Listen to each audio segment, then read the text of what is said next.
Hello students, आपके सामने एक क्वेश्चन है जो कि लीनियरली इंडिपेंडेंट और लीनियरली डिपेंडेंट वेक्टर से रिलेटेड है।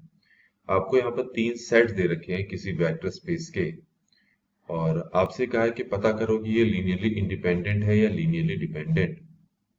अब आपको ये पता है कि ये जो तीन वेक्टर्स हैं, एक है v1, v2, v3, इसको पहले स्केलर से मल्टीप्लाई करना पड़ेगा। तो अल्फा को मल्टीप्लाई कर देता हूं पहले वेक्टर से x square minus one, beta को मल्टीप्लाई कर देता हूं दूसरे वेक्टर से और गामा मल्टीप्लाई कर देता हूं तीसरे वेक्टर से। अब आपको ये पता है कि अगर आप अल्फा, बीटा और गामा तीनों की वैल्यू जीरो ले आओगे तो पता लग जाएगा कि ये जो वेक्टर है ये तीन इस सेट के लीनियरली इंडिपेंडेंट है। लेकिन अगर अल्फा, बीटा, गामा से कम एक जो स्केलर है उसकी वैल्यू जीरो ना हो तो ये प्रूफ हो जाएगा कि ये क्या है आपके पास, ये लीनियरली डिपेंडेंट है।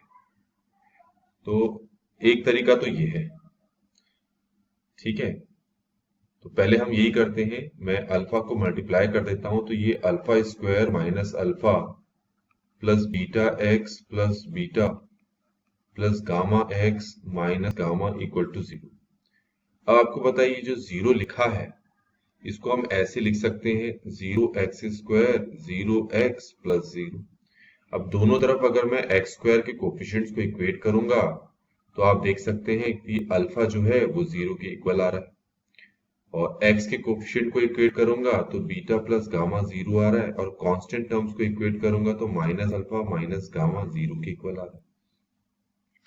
अब ये अल्फा की वैल्यू अगर मैं यहाँ पुट करूं तो आप देखो गामा जीरो मिल रहा है, गामा की वैल्यू यहाँ पुट करूं तो देखो बीटा जीरो मिल रहा है।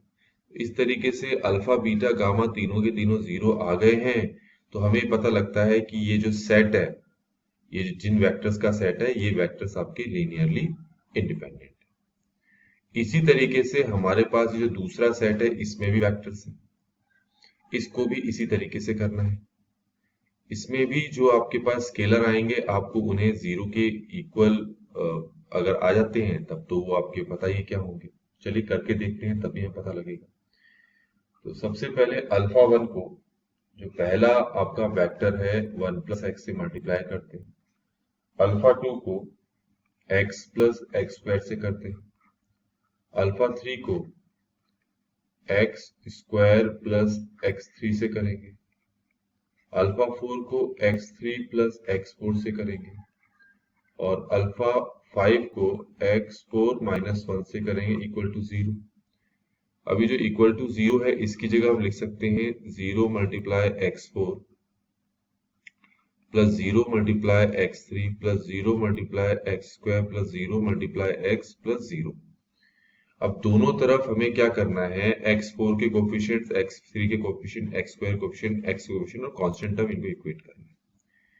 अगर आप ऐसा करना चाहोगे तो आपको क्या मिलेगा, आपको मिलेगा alpha five plus alpha four equal to zero. एक तो ये मिलेगा,